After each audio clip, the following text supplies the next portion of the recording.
Hi Pisces, this is Pisces Hub. Welcome to my channel. So for today's video, gagawa tayo ng reading about sa pera, about sa career, okay, for Pisces sa araw na ito. Gamit ang ating tarot cards, okay? Reminder lang Pisces na ito ay general reading, so pwede pong mag-resonate, pwede pong hindi, okay? And this is a timeless reading, so kahit anong araw, buwan o taon mo man ito napanood, as long as mag-resonate sa sitwasyon mo, take mo lang. Okay. So, and ang ating channel po ay welcome po ang lahat ng gender, babae, lalaki, LGBT man. As long as mag-resonate, take nyo lang po. Pag hindi, huwag pong ipilit. Okay. So, ano po ang message nyo po for Pisces about money, about career, okay, sa araw na ito?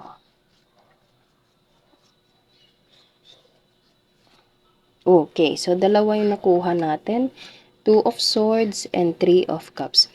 Okay, so pwede you're dealing with the air sign, Gemini, Libra, Aquarius, and with another water sign, Pisces, Cancer, Scorpio. Okay. Oh, wow. 4 of Wands. Okay. And, oh, 9 of Swords. Okay, so, maganda tapos medyo mabigat. Pero basahin natin mamaya.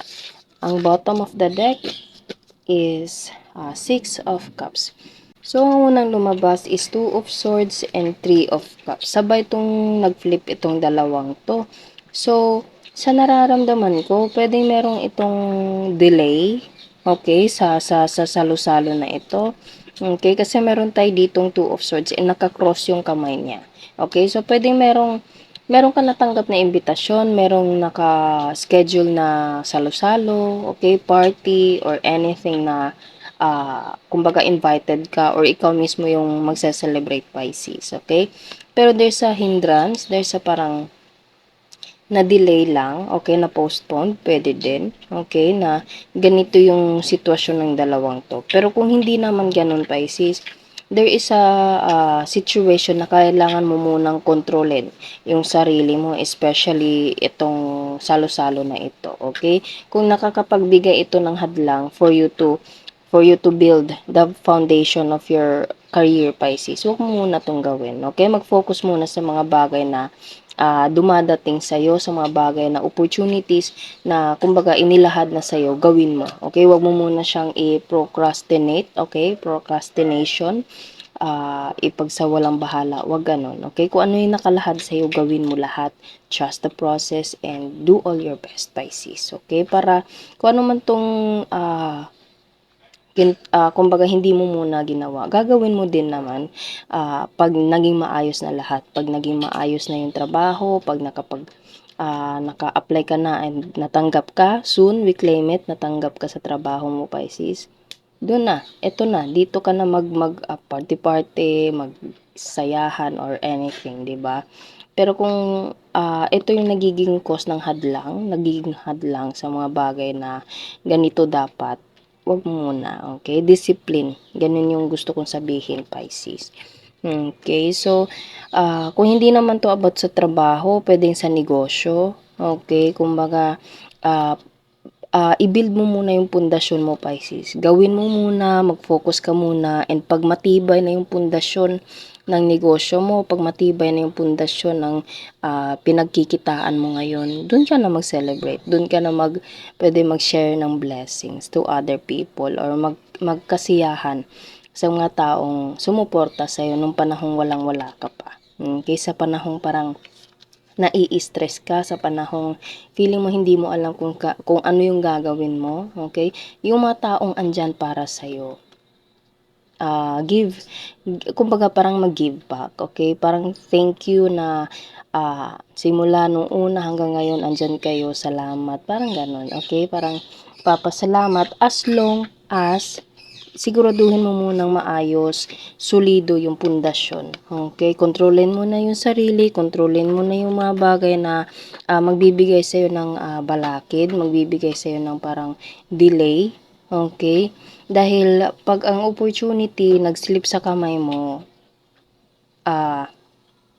hindi ka sigurado, Pisces, kung babalik pa yun. Okay? So, kung anong merong nandyan, kung ano yung nandyan, go for it.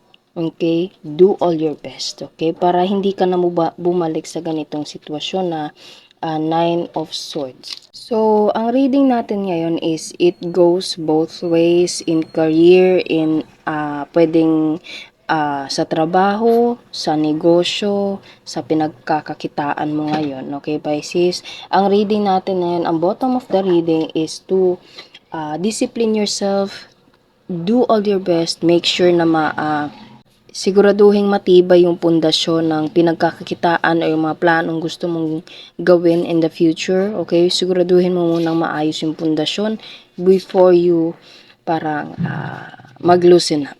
Okay, kumbaga, mag-relax ka na pag okay na lahat. Okay? And wag ka nang bumalik sa ganitong sitwasyon. Nine of Swords, kitang-kita nyo, sobra siyang stress. Alam mo yun, yung parang nagigising ka sa madaling araw, hindi mo alam kung anong gagawin mo. Kumbaga, yung problema mo na yun, Pisces, is nagiging alarm clock mo na siya. Okay? Hindi mo alam kung ano yung gagawin mo. Okay? Nai-stress ka kasi parang about sa trabaho, hindi ka natanggap, or ganito, ganyan. Kung ano man yung naging reason nito, huwag ka na bumalik doon. Okay? Pag merong lumahad, pag merong inilahad sa'yo na opportunity, kitang-kita nyo, meron tayo ditong Six of Swords. Merong tao dito, parang bata, na nagbibigay ng parang bouquet of flowers na nandito sa maliit na bata. Okay? So, binibigyan niya to. Okay? And itong bouquet of flowers is one of the opportunities na matatanggap mo, Pisces. Or isa ka sa mabibigyan nito. Okay? Ito yung mga opportunities galing sa pwedeng sa kumpanya, sa tabahong to, sa taong to. Okay? And isa ka sa napili. Okay? So, itong opportunities na ilalahad, ibibigay sa'yo, gawin mo. Okay? Huwag mag-procrastinate. Kung ano yung ibinigay, do all your best. Okay? And make sure na pag nagiging okay na lahat, nagiging smooth na lahat, matibay na yung pundasyon, solido na yung ginawa mo or yung negosyo, trabaho mo, doon na pwede mag-party-party, doon na pwede mag-thank you sa mga taong andyan nung walang-wala ka pa, Pisces. Okay? So, yun po yung advice or message ng tarot cards for Pisces sa career and money reading sa araw na ito. Okay? So, yun lang po, Pisces, ang ating reading. Naway nagustuhan nyo po. Huwag nyo po sanang kalimutan na mag-like at mag-subscribe po sa ating channel. And click the bell button, Pisces, para ma-notify po kayo sa next videos na i-upload natin. Okay? Thank you, Pisces, and God bless!